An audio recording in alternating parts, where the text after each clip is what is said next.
करता हूँ। तत्पश्चात सुरों की देवी माता सरस्वती, जिनकी छत्र छाया में हम लोग बैठे हुए हैं, मैं उनके कमलों चरणों में दंडवत प्रणाम करता हूँ। आज की इस सभा के मुख्य अतिथि श्री विभूतिनाथ सर, जो कि SBI बैंक लम्बुआ के ब्रांच मैनेजर हैं, आपके माध्यम से मुझे अमृत फाउंडेशन को दूसरे प्रदेश में भी लॉन्च करने का मौका मिला। ये हमारा सौभाग्य है कि इन 12 वर्षों में जो हम लोग कार्य कर रहे हैं, पहली बार ऐसा है कि किसी दूसरे प्रदेश का मुख्य अतिथि हमारी फाउंडेशन की कार्यक्रम में हुआ है। और इसी के साथ आज की सभा के अध्यक्ष, जो मेरे लिए पिता तुल्य हैं, हमेशा ही हमारे प्रत्येक कार्यक्रम के पहले पूरी टीम सर के पास जाती है और इनसे मार्गदर्शन लेती है। और इस कार्यक्रम के पहले भी हम लोग सर के पास गए थे। परम आदरणीय प्रेमनाथ शुक्ला साहब, जो इस विद्यालय के प्रबंधक हैं, इस विद्यालय के प्राचार्य सर, बचपन में मुझे याद है, मैं जब 7वीं क्लास में था, यही बगल में धोपाक स्कूल है, वहाँ पे 3 किलोमीटर की एक रेस थी और उस रेस में मैं सबसे छोटा बच्चा था। उसके यहाँ प्रमाण भी हैं आदरणीय श्री विजय नारायण सर, और मुझे याद है उसमें मेरा 4था या 5वां प्लेस लगा था। तो आपका सानिध्य मुझे बचपन से ही मिलता आ रहा है और यह निडरता आप लोगों के ही आशीर्वाद से है। आज के इस कार्यक्रम में बड़े भाई श्री गिरीश पांडे जी, समय अभाव है, हमारे बहुत सारे पत्रकार बंधु आए हैं जिनकी वजह से अमृत फाउंडेशन आज पूरे प्रदेश में जाना जाता है। मैं आप सभी की परम पावन उपस्थिति को प्रणाम करता हूं।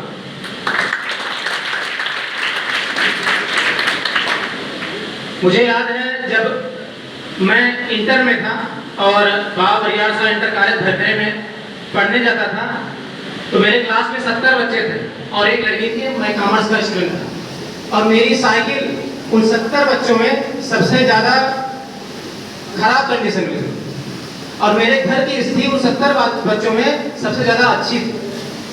मतलब घर की स्थिति अच्छी थी और साइकिल की कंडीशन बिल्कुल खराब। इसकी वजह से ये थी कि मैं भगवान से हमेशा अभी भी प्रे करता हूँ कि भगवान मुझे हमेशा अभाव में रखे। मतलब मैं चाहता हूँ भगवान मुझे गरीब बना, ऐसा इसलिए ताकि मुझे हमेशा भगवान का स्मरण रहे और लोगों को दुख को समझ सकूं। और मुझे जो पैसा मिलता था साइकिल लेने के लिए, कई बार ऐसा भी हुआ है कि मैं साइकिल की वजह से स्कूल में लेट पहुंचता था और गेट में मेरे प्रिंसिपल सर मिलते थे, मुझे 1-2 छड़ियाँ मिल जाती थी। ऐसा मेरे साथ कई बार हुआ, लेकिन मैं नई साइकिल नहीं लिया।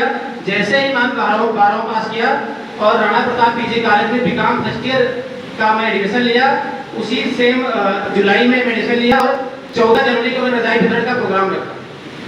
समय कम है, थोड़ा जल्दी मैं बताने प्रयास कर रहा हूँ। मैं 14 जनवरी को रजाई वितरण का प्रोग्राम रखा। मेरे गांव का एक भी ऐसा बंदा नहीं था जो मेरा सपोर्ट कर रहा था, सिर्फ इसलिए कि छोटा बच्चा है, कुछ नहीं कर पाया। और आप लोग बता दो, पूरे सुल्तानपुर जिले में रजाई वितरण कोई करता नहीं है, न कोई सांसद न विधायक। मैं ये घमंड से नहीं बोल रहा हूँ, मैं गर्व से बोल रहा हूँ कि रजाई वितरण तब से 14 वर्ष हो गए, तब से लगातार रजाई वितरण हो रहा अमृत फाउंडेशन के माध्यम से। मैंने वह कार्यक्रम रखा और तब से अमृत फाउंडेशन की पूरी टीम जो है इस कार्य में लगी हुई है। हम लोगों ने पीछे मुड़ के नहीं देखा और मुझे पता है जब भी आप कोई अच्छा काम करते हैं, आपकी आलोचनाएं बहुत होती हैं, प्रशंसा भी बहुत होगी और आलोचनाएं बहुत होंगी। जब मैं रजाई वितरण किया था, बहुत सारे लोगों ने बोला भैया रजाई बहुत हल्की है, ठंडी लगी कि ये होगा। और मैं आज तक वही रजाई जो वहाँ बांटता हूँ, वही रजाई घर पे एक रजाई मैं घर पे ले आता हूँ, वही रजाई मैं भी यूज करता हूँ, ताकि मुझे पता चले कि इससे अगर ठंड लग रही है तो मैं अगली बार इसका वजन बढ़वा दूँ। और यह सिर्फ स्टोरी नहीं है, मैं आपको ऐसा सुना रहा हूँ, इस सब का प्रमाण है।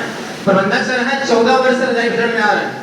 जितने लोग यहाँ पे बैठे सब लोग प्रमाण, या कोई स्टोरी नहीं, मैं ऐसे केवल आगे बोल के चला जा रहा हूँ। ये काम नेताओं का है, मेरा काम नहीं है, समाज सेवी। और इसी कड़ी में जब हम लोगों ने ये प्रोग्राम रखा प्रतियोगिता का, तो बहुत सारे लोग, जैसे हर बच्चा अलग दिमाग का होता है, उसको पता भी नहीं है इलेक्ट्रॉनिक्स के बारे में, तो वो ये सोचता था कि कहीं ऐसा ना अब्रेल फाउंडेशन वाले किसी अपने ही बच्चे को उसमें फर्स्ट सेकेंड या थर्ड कर। तो मैं आपको बता दूं, मुझे नाम यहाँ पे लिया जाएगा जो भी फर्स्ट सेकेंड थर्ड बच्चे हैं, मैं उनको आज तक देखा भी नहीं। और ये जो लड़का फोटो ले रहा है मेरा भांजा, ये भी परीक्षा में बैठा था, इसका एक भी प्लेस नहीं लगा। ये कल मुझसे पूछ रहे थे मामा मुझे क्या मिलेगा, मैं बोला कि आपको हमारी मिलेगी, ये फोटो लीजिए, वही काम कर रहे हैं हम। और ऐसा नहीं, लड़का पढ़ने में ठीक नहीं है, मैं इसकी इंसल्ट नहीं कर रहा हूँ, पढ़ने में बहुत अच्छा है कि नहीं पढ़ता है, किसी इंडियन है, बस ये है कि ये कम से तैयारी नहीं करता। इसकी वजह से इसके केवल 40 नंबर आए हैं और इसको यहाँ पे कुछ नहीं मिलना, सिर्फ मोबाइल फोटो लेना है, कुछ चल के मधुपुर मार्केट खिला देंगे नाश्ता करवा। तो मेरा सिर्फ कहने का इतना मतलब है, जब भी अब्रेल फाउंडेशन कोई कार्यक्रम करे, आंख बंद करके उस पर विश्वास करिए। बिल्कुल भी हम लोग इसमें चीटिंग नहीं करते हैं। हमारे कोषाध्यक्ष केडी भाई हैं, सिर्फ इसी वजह से उन्होंने अपनी बहन उनकी शिवानी वहाँ बैठी है, उसका फॉर्म नहीं डलवाया, सिर्फ इसलिए कई लोग ये ना सोचे अगर उसके बेचारे प्लेस आ जाता तो उनके ऊपर उंगली उठती कि इनकी बहन है इसलिए प्लेस लगा। सोचिए उस बच्ची का फॉर्म नहीं डलवाया केडी भाई, लक्ष्मी नाम, उसका फॉर्म नहीं डलवाया। तो भैया कभी भी इस तरीके के विचार नहीं आइए। अब्रेल फाउंडेशन एक बहुत ही अच्छी संस्था है। मैं तो आप लोगों से निवेदन करूंगा कि आप भी अब्रेल फाउंडेशन के साथ जुड़कर अच्छा कार्य करें। अब एक बार हाथ उठाइए कौन कौन जुड़ना चाहता है, बस केवल 3-4, हाँ ठीक है, मतलब इतने लोग ही जुड़ेंगे। अब्रेल फाउंडेशन बहुत ही गंदा काम कर रही है आपके साथ, अच्छा काम कर रही है, गंदा काम कर रही है, तो हाथ उठाइए भी है। मैं खाना नहीं खाया हूँ, आप लोग हाथ उठा रहे हैं, खाना मैं 3 दिन से नहीं खाया, सिर्फ आपके प्रोग्राम की वजह से। सब लोग हाथ उठा दीजिए एक बार, गंदा काम करिए क्या बैठा, हाथ उठाइए, धन्यवाद। अगली बार मैं आपसे वादा करता हूँ, इसी सभा में बोल रहा हूँ, हो सकता है इसमें कृपा करेंगे, अगली बार हम लोग यही प्रोग्राम करेंगे। इस बार हम लोग फर्स्ट प्राइज स्मार्टफोन रखे हैं, अगली बार अगर आप लोगों का सहयोग रहा फर्स्ट प्राइज लैपटॉप देंगे आप लोगों को। और एक वादा कर रहा हूँ कि अब्रेल फाउंडेशन इसके बाद लैपटॉप देगी और आप लोगों का सहयोग रहा तो फर्स्ट प्राइज में स्कूटी और बाइक भी आ सकती है। और यह सिर्फ ताली बजाने के लिए नहीं था, यह सही है और मैं करके दिखाऊंगा, याद रखिएगा। धन्यवाद, बहुत बहुत धन्यवाद।